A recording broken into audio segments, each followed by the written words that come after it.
प्रारंभ करूं उससे पूर्व मैं विषय में हल्का सा संशोधन कर रहा हूं। मेरा विषय जो कहा गया है रत्नत्रय का स्वरूप, महत्व व दुर्लभता, साथ में जो विषय दिया गया था उसमें 32वें नंबर की गाथा भी थी। इसके लिए उसमें विषय अब है रत्नत्रय का स्वरूप, महत्व व सुमरण का उपदेश, क्योंकि 32वीं गाथा अपने को लेनी है और उसमें मरण के प्रकार बताए हैं। ओम नमः सिद्धेभ्य। मैं बॉम्बे से लोनावला आ रहा था और आते आते गाड़ी का इतनी जोर से एक्सीडेंट हुआ कि वो गाड़ी ऐसे आती हुई ऐसे पलट गई। ये एक्सीडेंट किसका है, मैं सिर्फ एग्जाम्पल दे रहा हूं, घबराना नहीं, मैं यहाँ खड़ा हूं। श्रद्धा का एक ऐसा एक्सीडेंट हुआ कि वो श्रद्धा अब तक जो पर की तरफ दृष्टिगत हो रही थी, वो श्रद्धा की गाड़ी पर से स्वयं की तरफ जब दृष्टिगत होती है तब वह सम्यक दर्शन ज्ञान चारित्र रूप रत्नत्रय का नाम पाती है। तो ये जो गाड़ी थी, आचार्य भगवान 31वीं गाथा जब इस विषय का प्रारंभ करते हैं तो कहते हैं कि अब तुझे रत्नत्रय का उपदेश दिया जाता है। क्यों है वो रत्नत्रय का उपदेश? क्योंकि नियमसार में लिखा है दूसरी गाथा में, मग्गो मग्ग फलत्ती है, कि मार्ग है और मार्ग का फल है। तो तेरा जो मार्ग है जिसकी तुझे प्राप्ति करनी है, जिस मोक्ष मार्ग की तुझे प्राप्ति, जिस मोक्ष की तुझे प्राप्ति करनी है, उस मोक्ष का अगर कोई मार्ग है, उस मोक्ष का कोई उपाय है, तो वो उपाय क्या है? सम्यक दर्शन ज्ञान चारित्र ही मोक्ष का उपाय है। गाथा एक बार मैं पढ़ता हूं यहां से।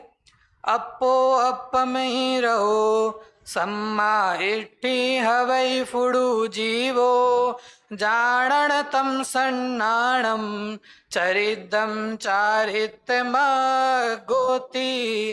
अर्थात इस मोक्ष का एकमात्र अगर कोई मार्ग है तो वो है रत्नत्रय। आचार्य उमा स्वामी ने तत्वार्थ सूत्र के पहले उसमें लिखा, सम्यक दर्शन ज्ञान चारित्राणी मोक्ष मार्ग है, कि हे जीव, यदि तुझे इस मोक्ष की कामना है तो तू सम्यक दर्शन ज्ञान चारित्र को धारण कर। और वो सम्यक दर्शन ज्ञान चारित्र क्या बताया? तो इस भाव पाहुड़ के अंदर आचार्य कुंद कुंद लिखते हैं, अप्पा अप्पमी रो सम्मा इट्टी हवई, कि वो आत्मा आत्मा में ही तद्रूप होकर रहता है, तब वो सम्यक दर्शन नाम पाता है।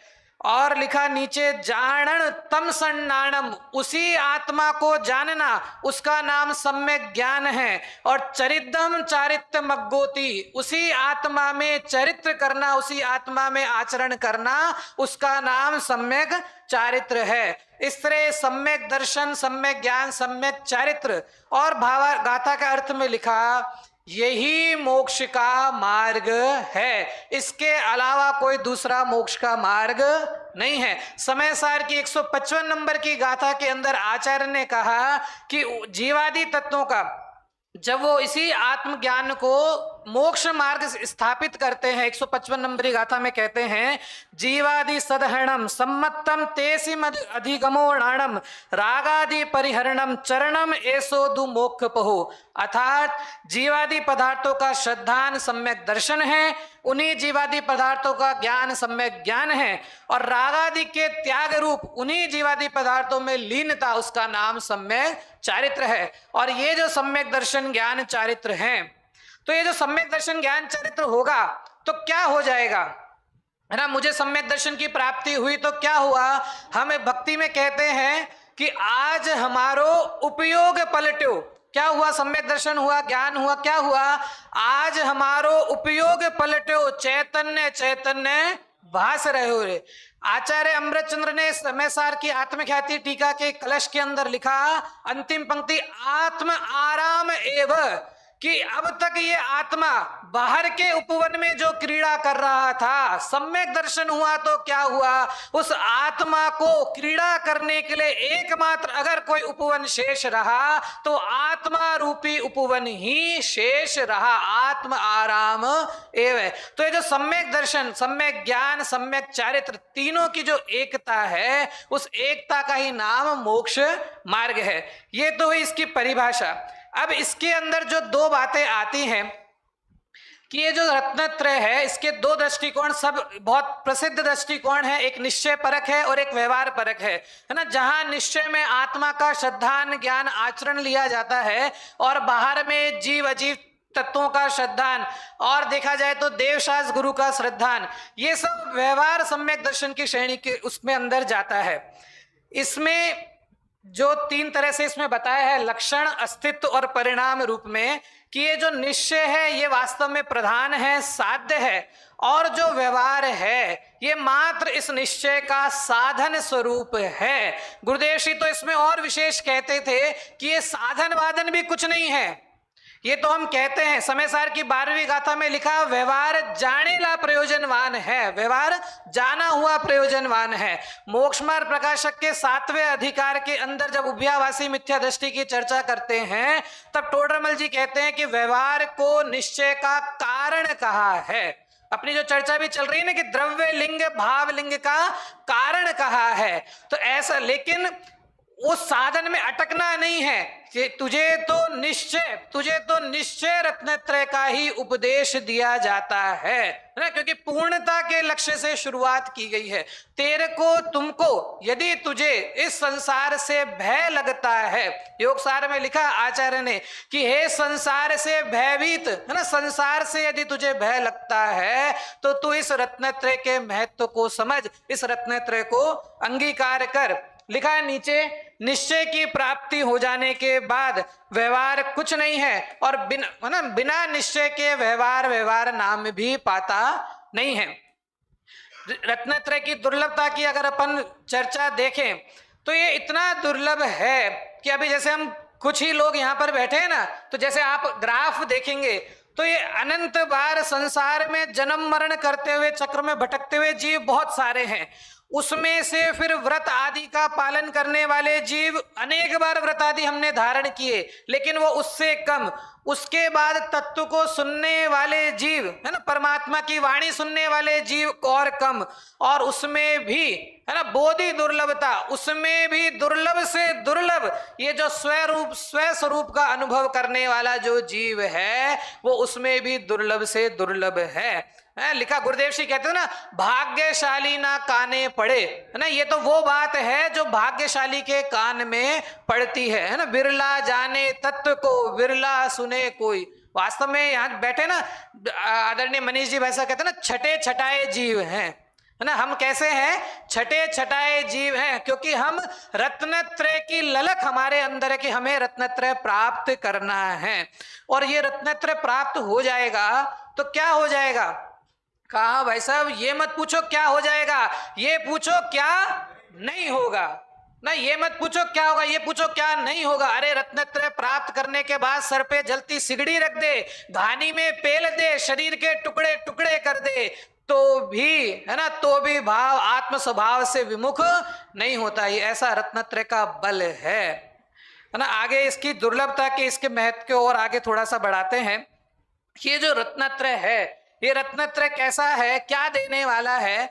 ये संसार चक्र का अंत करने वाला है ना। अभी तक जो इस संसार चक्र में ये जीव भटक भटक के घूम रहा था, एक बार तुझे इस सम्यक दर्शन ज्ञान चरित्र की प्राप्ति, इस रत्नत्रय की प्राप्ति हो गई तो ये जो जन्म मरण का अनंत चक्र है उससे तेरा छुटकारा हो जाएगा। और आत्मा जो आनंद का सरोवर है, इसमें एक बार तूने डुबकी लगा ली है ना, जो वेदन प्रत्यक्ष में आत्म तत्व आ गया, तो फिर तुझे, है ना, कहीं और जाने की आवश्यकता नहीं है। क्योंकि पूज्यपाद आचार्य ने कहा, जस जस आत्म तत्व में अनुभव आतो जाए, तस तस विषय सुलभ भी ताको नहीं सुहाए, और जस जस विषय सुलभ भी ताको नहीं सुहाए, तस तस आत्म तत्व में अनुभव बढ़ता जाए। तो ये रत्नत्रय की महत्ता है कि जब इस जीव को रत्नत्रय की प्राप्ति होती है ना, ये जो रत्नत्रय क्या है, माथे का भार उतारने के लिए है ना। ये जो संसार का भार हम सर पे रख के चल रहे हैं ना, एक बार रत्नत्रय की प्राप्ति हो गई तो इस संसार का भार हमारे सिर पे से उतर जाएगा। और ये रत्नत्रय कैसा है? सुख दुख की स्वाधीनता, मतलब बाहर में जो इसमें तूने सुख दुख मान रखा था उसको छोड़ करके अपनी प्रिय वस्तु जो आत्म तत्व है उसमें विद्यमान अवस्था ही सच्चा आनंद है। तो ऐसा ये जो रत्नत्रय है ना, मेरे दो गाथाएं हैं, एक रत्नत्रय के स्वरूप की और एक मरण के प्रकार की। तो अभी हम जो रत्नत्रय के स्वरूप की चर्चा चल रही है कि रत्नत्रय क्या है, ये रत्नत्रय सुख का संविधान है। क्या है? हम जो आजकल चल रहा है ना, वो संविधान की बुक लेकर के घूमते हैं सब लोग, तो ये जो हम जो ग्रंथ लेकर के जो समय सार आदि, ये सुख का संविधान है। ये रत्नत्रय का जो मार्ग बताया ना, ये हमारे सुख का संविधान लिखा गया है कि इसके अंदर मेरे सुख का मार्ग बताया है, इसके अलावा इसके बाहर सुख का मार्ग नहीं है ना। बाहर तुम कहीं भी जाओ, ये जितने भी जो भटकन चल रही है ना, निगोद में इतने लोग भरे पड़े हैं, इस गति में इतने लोग भरे पड़े हैं, ये सब इस संसार में मिथ्या दर्शन ज्ञान चरित्र सहित भटक रहे हैं। और जो सिद्धशिला में बैठे हैं, जो अनंत राशि बैठी है, वो सम्यक दर्शन ज्ञान चरित्र को लेकर, रत्नत्रय को लेकर, जिन्होंने इस मोक्ष मार्ग को प्राप्त किया, इस मोक्ष को कार्य रूप में सिद्ध किया, वो जीव अनंत सुखी जीव हैं। तो बंधुओं, मुख्य बात है कि ये अनंत काल से जो जीव दुख का भाषण कर रहा है, यदि तुझे इस सच में दुख भाषित होता है और तुझे इस आत्म तत्व प्रिय रूप में भाषित होता है, तो एकमात्र ये रत्नत्रय ही अंगीकार करने योग्य है। इस रत्नत्रय के अलावा कोई दूसरी चीज अंगीकार करने योग्य नहीं है। अब अगली गाथा के ऊपर अपन चल रहे हैं। हाँ, समय के अनुसार अगली गाथा पे अपन चलते हैं। अगली गाथा कि जिसमें ये जीव, 32वीं गाथा भाव पाहुड़ की, जिसमें ये जीव जो अनंत बार जो मरण करता है, उन मरण के प्रकारों को बताया है। एक बार मैं गाथा पढ़ रहा हूं। अन्ने कुमरण मरणम अन्ने जमंतराय मरियोसी भावई सुमरण मरणम जर मरण विनाशनम जीव। कि वास्तव में जीव ने आज तक इतने बार कुमरण को प्राप्त किया है, तो अब आचार्य तुझे सुमरण का उपदेश देते हैं। आचार्य कहते हैं, देखिए सबसे पहले तो मरण क्या है, मरण किसे कहते हैं।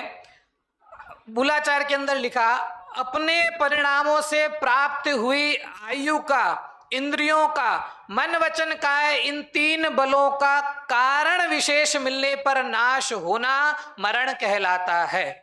अपनी आयु का, इंद्रियों का, मन वचन काया, इन बलों का किन्हीं कारण विशेष के द्वारा मिलने पर नाश होना, वो मरण कहलाता है। अब ये मरण दो तरह से मुख्य रूप में बताए गए हैं, एक सुमरण और एक कुमरण। अज्ञानी का जो मरण है ना, अज्ञानी के मरण को कुमरण की श्रेणी में डाला और ज्ञानी के मरण को सुमरण की श्रेणी में डाला। लिखा वहां पे, शरीर द्वारा जीव का त्याग किया जावे, पंक्तियां ध्यान से सुनना, शरीर द्वारा जीव का त्याग किया जावे वो अज्ञानी की मृत्यु है, और जीव द्वारा शरीर का त्याग किया जाए वो ज्ञानी की मृत्यु है। समझ में तो नहीं आया? पुनः कहता हूं, शरीर द्वारा जीव का त्याग किया जाए वो अज्ञानी की मृत्यु है, और जीव द्वारा शरीर का त्याग किया जाए वो ज्ञानी की मृत्यु है। तो ये जो मरण है, ये मरण मुख्यतः हम जब भगवती आराधना के अंदर मूलाचार में बाकी जगह देखते हैं, तो मरण के 5 प्रकार मुख्य रूप से हमको दिखाई देते हैं। पंडित मरण, पंडित मरण, बाल पंडित मरण, बाल मरण और बाल बाल मरण। लेकिन यहाँ क्योंकि भाव पाहुड़ की प्रधानता से प्रकरण चल रहा है, तो यहाँ 17 प्रकार के मरण बताए हैं। उन्हीं 17 प्रकार के मरण आपको यहाँ पर दिखाई दे रहे हैं। उन इसमें जो आप प्रारंभिक देख रहे हैं, अज्ञानी कर्म जनने वाले, ये बाल्य बाल मरण है। उसके नीचे बाल मरण और आसक्ति वाला जो प्रकरण है वो बाल मरण है। साधक मरण वाला जो है वो बाल पंडित मरण है। नीचे सन्यास जहां है वो पंडित मरण है, और जो पूर्णता वाला है वो पंडित मरण है। यहाँ जो 17 प्रकार के मरण बताए, नाम आप सबके सामने है। नाम तो मैं जब आगे इसमें परिभाषा लूंगा तो मैं नाम पढ़ता हूं, क्योंकि समय की कमी है।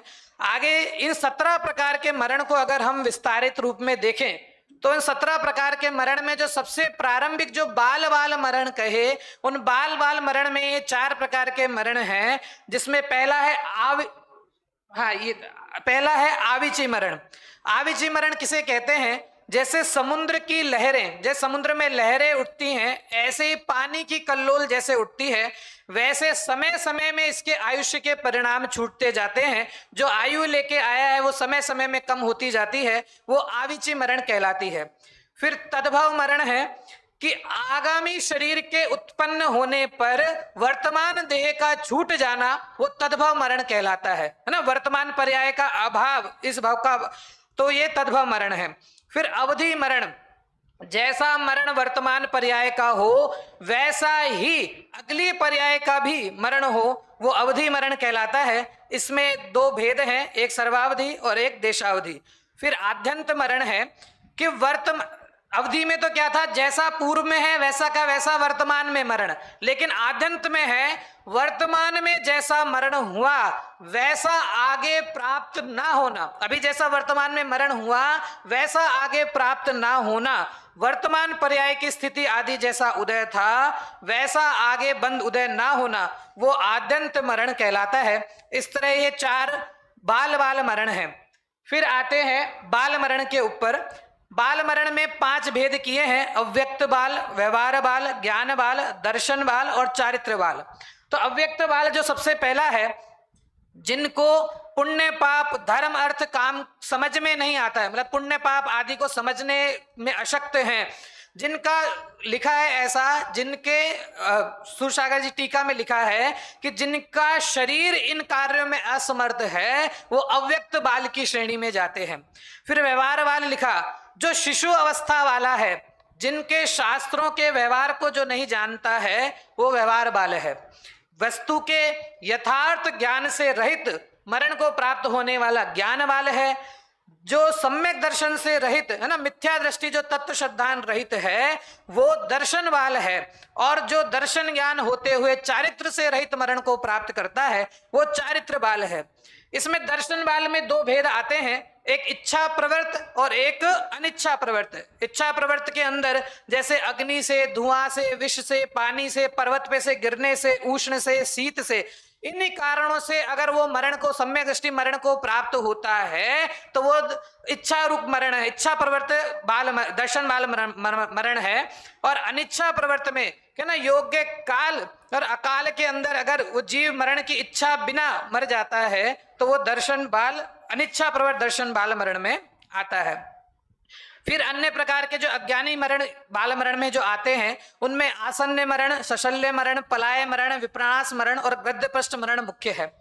आसन्न मरण मुख्यतः हम लोग जानते हैं कि जो साधु है ना, जो मोक्ष मार्ग से च्युत जो साधु है, अर्थात जो संयम से च्युत जो साधु हैं वो आसन्न मरण है ना, उसमें अब फिर और भेद लिए, पार्श्वस्थ, स्वच्छंद, कुशील, संसक्त आदि जो 5 प्रकार के भ्रष्ट साधु हैं इनका मरण आसन्न मरण की श्रेणी में जाता है। अब इसमें कौन है वो आसन्न मरण वाले, जिनको रिद्धियां प्रिय हैं, जो रसों में आसक्त हैं, जो पाप शास्त्रों के उपदेशक हैं, चरित्र में आलसी हैं, उपकरणों से युक्त हैं, जो गृहस्थों को आकृष्ट करते हैं, जिनको संसार से पूर्ण रूप से भय नहीं लगता है, जो धर्म व धर्म के फल में अनुत्साही हैं, ऐसे जो भिन्न प्रकार के भ्रष्ट साधु हैं उनका मरण आसन्न मरण कहलाता है।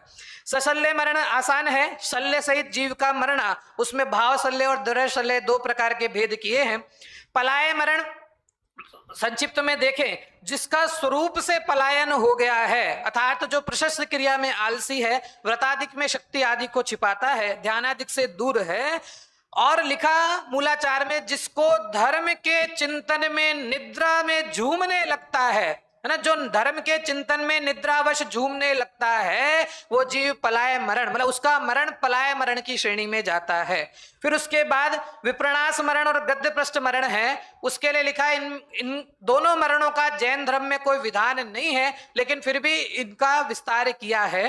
विप्रनाश मरण कि अपने व्रत क्रिया चारित्र में उपसर्ग आ जाए है ना, किसी राजा के उपदेश, किसी राजा के ऑर्डर के द्वारा या कभी किसी अन्य निमित्त से अकाल आदि से कोई उपसर्ग आदि आ जाए, तब अशक्त होने पे वो उपसर्ग सहा नहीं जा रहा है, लेकिन फिर भी भ्रष्ट होने के भय के कारण वो उस दीक्षा को छोड़ता नहीं है, तो विप्रनाश मरण है।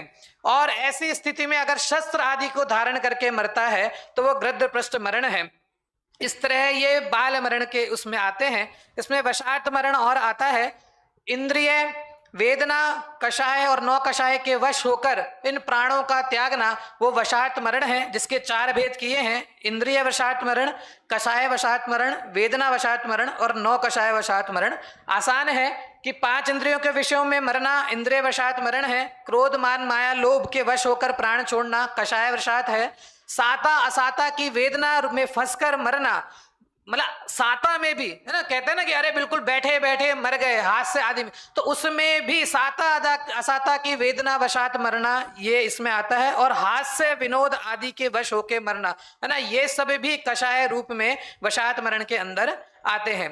फिर इसके बाद आता है पंडित मरण है, बाल पंडित मरण और पंडित मरण। तो बाल पहले आता है बाल पंडित मरण कि सम्यक दृष्टि जो श्रावक है, क्योंकि चारित्र नहीं है इस अपेक्षा से उसको बाल कहा, लेकिन सम्यक दर्शन है इस अपेक्षा से वो पंडित है। तो ऐसी दशा में मरण को प्राप्त होने वाला वो बाल पंडित मरण कहलाता है। फिर उसके बाद आता है व्यवहार पंडित, सम्यक पंडित, ज्ञान पंडित और चारित्र पंडित। व्यवहार पंडित में लिखा कि जो लोक शास्त्र के व्यवहार में प्रवीण हो, दुनिया की सब कलाएं जानने वाले जो होशियार होते हैं ना, अपने आप को जो होशियार मानते हैं, व्यवहार पंडित है ना, समयानुकूल व्यवहार में जो निपुण हैं वो व्यवहार पंडित कहलाते हैं। फिर सम्यक पंडित में कहा औपशमिक, छायिक, छायोपशमिक, इन तीनों में से भी किसी एक सम्यक्त के सहित अगर देह को छूटता है तो वो सम्यक्त पंडित मरण कहलाता है। फिर ज्ञान पंडित मरण मध्य शुद्ध अवधि मने प्रय केवल ज्ञान, इन 5 ज्ञानों में परिणत जो है जीव, उसके वेदन सहित अगर वो मरता है तो वो ज्ञान पंडित मरण है। फिर सामायिक, छेदोपस्थापना, परिहार, विशुद्धि, सूक्ष्म, सांप्राय और यथाघात, इन 5 प्रकार के चारित्र में से किसी भी एक चारित्र से सहित होकर अगर वो देह छूटती है तो वो चारित्र पंडित मरण है। और उसके बाद में आते हैं पंडित मरण के मुख्य उस पे, तो इसमें 3 मरण कहे, भक्त प्रत्याख्यान मरण, इंगिनी मरण और प्रायोपगमन मरण है ना। भक्त प्रत्याख्यान में जो अनुक्रम से आहार पानी का विधिपूर्वक त्याग करता है उसे भक्त प्रत्याख्यान मरण कहते हैं। फिर प्रायोपगमन मरण कि जिसके अंदर है ना प्रतिमा योग से स्वयं न दूसरों से वैयाव्रत कराना, न स्वयं करना, प्रतिमा के समान अचल रूप में रहना, वो प्रतिमा योग मरण है। इसके पूर्व इंगिनी मरण आता है जिसमें सन्यास लेकर स्वयं अपनी वैयाव्रत तो नहीं करता है लेकिन कोई दूसरा करे है ना, स्वयं तो उपसर्ग दूर नहीं करता है लेकिन कोई दूसरा उपसर्ग करे तो उसमें उपसर्ग दूर करे तो उसमें बाधा नहीं है, ये इंगिनी मरण है। इस तरह भक्त प्रत्याख्यान, इंगिनी मरण और प्रायोपगमन मरण है। और अंतिम जो 17वां नंबर का पंडित मरण जो आता है वो केवली मरण कहलाता है कि जो तीर्थंकर, गणधर व अनगार केवली हैं उनका जो मरण कहलाता है। वास्तव में वो मरण नहीं, ठीक है ना, वास्तव में वो मरण नहीं है, वो तो इस जन्म मरण के चक्र का अंत है, इस जन्म मरण के चक्र का नाश करने का फल है। और ये इसको कैसे हम कनेक्ट करेंगे कि ये जो रत्नत्रय का पहले हमने महत्व बताया कि ये जो रत्नत्रय को प्राप्त जीव है वो रत्नत्रय की पूर्णता, उस पूर्णता का फल ये केवली मरण है। ये रत्नत्रय को हम प्राप्त करें, अंतिम निष्कर्ष के ऊपर अगर हम जाएं तो ये जो साधन है ना, बाहर में जो रत्नत्रय में बताए बाह्य क्रियाएं, ये जब तक अंतर्दृष्टि नहीं हो तब तक ये बाह्य क्रियाएं साधन रूप में हैं, लेकिन साध्य तो जीव का रत्नत्रय इस आत्म तत्व ही है। निश्चय रत्नत्रय, आत्मा का श्रद्धान, आत्मा का ज्ञान, उसमें एकाग्रता, यही इसका एकमात्र साध्य है। और उसी आत्म परमणता में जीवन बिताना, उसी जागृत अवस्था में देह छोड़ना ही सच्चा सुमरण है।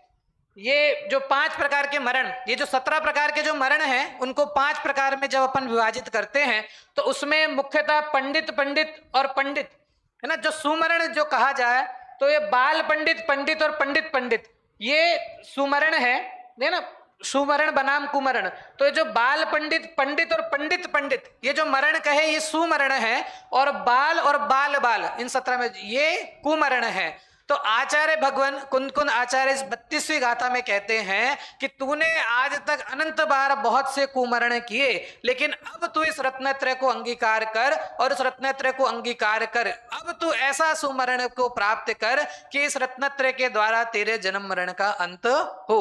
तो हम सब भी अनंत बार है ना मरण को प्राप्त होते होते कुमरणों की श्रृंखला हमने बहुत बनाई है। अब हम ये भावना भाते हैं कि हम इन कुमरणों के चक्कर को छोड़कर इस रत्नत्रय की सम्यक दर्शन ज्ञान चारित्र की प्राप्ति करें और हम अपने जीवन में सुमरणों की श्रेणी में चढ़ते चढ़ते केवली मरण तक हम पहुंचे। इसी भावना के साथ मैं अपने बात को विराम देता हूं।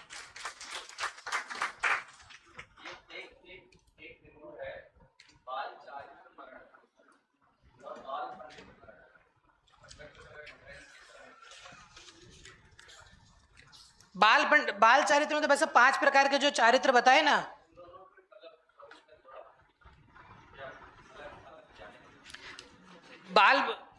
बाल पंडित मरण के अंदर, मतलब जो पंडित मरण के 4 भेद किए, उसके अंदर, एक मिनट वापस लेना।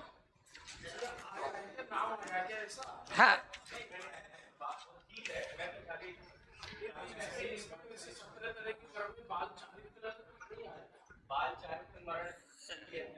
नहीं बाल चारित्र नहीं, चारित्र पंडित मरण है। और पीछे करो, इसके हाँ, चारित्र बाल मरण में लिया। बाल के 5 भेद हैं, मतलब ज्ञान बाल, दर्शन बाल, ज्ञान, ये तो 5 भेद है। इसी परिभाषा देखो, दर्शन ज्ञान होने पर चारित्र के बिना मरण, ठीक है। और बाल पंडित मरण की परिभाषा ऊपर करो, हाँ, दोनों सम्यक दर्शन सहित है। हाँ हाँ,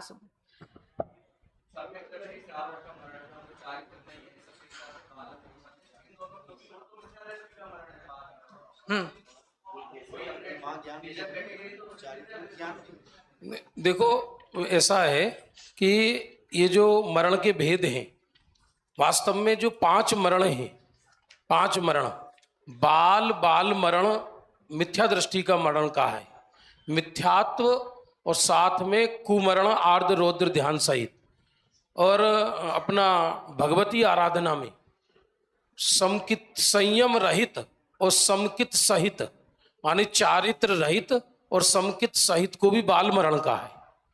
और बाल पंडित मरण माने एक देश संयम है पर सम्यक तो सहित, पूर्ण देश संयम नहीं है, इसलिए बाल पंडित मरण।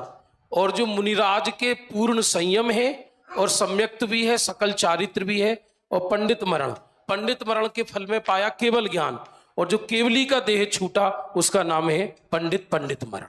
ऐसा है, एक देश और उसकी अपेक्षा से लिखा। हाँ, मेरा ये है कि जैसे हमने बाल मरण में कैटेगराइज और उसका 5वां भेद है चारित्र बाल, उससे मुझे लग रहा है कि सम्यक दृष्टि है, इसलिए मैंने इसको पिन पॉइंट किया है, थोड़ा उसमें अवलोकन करके। हाँ, ये वास्तव में तो देखा जाए तो सम्यक दृष्टि के भी यदि नरकायु का बंद हो गया है, खोटी आयु का बंद हो गया है और बाद में सम्यक्त हुआ है, उसको भी सुमरण नहीं कहा, इसलिए उसको भी बाल मरण की संज्ञा दी है। यही अंतर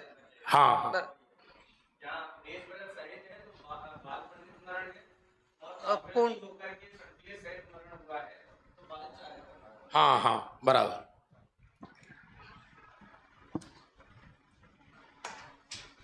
बहुत सुंदर राहुल जी का विषय। एक बार जोरदार तालियों के माध्यम से हम उनका पुनः पुनः धन्यवाद ज्ञापित करते हैं और भावना भाते हैं, अब हम अमर भये न मरेंगे।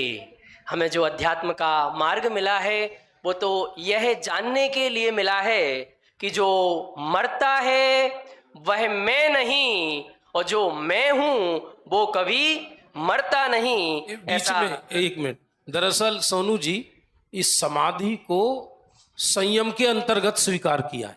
उमा स्वामी महाराज ने तत्वार सूत्र में संलेखना अधिकार जो लिया, संलेखना अधिकार, उसको मतलब देश व्रत सकल व्रत के बाद जो संयम से भी ऊपर चढ़कर इसको बात लिया, इसलिए हाँ, मारणांतिकिम संलेख नाम ज्योतिषिता। तो वो वास्तव में देखा जाए संयम में भी और वीरता, तो उसको संलेखना के अधिकार में लिया गया। उसी दृष्टि से ये वर्णन है पूरा।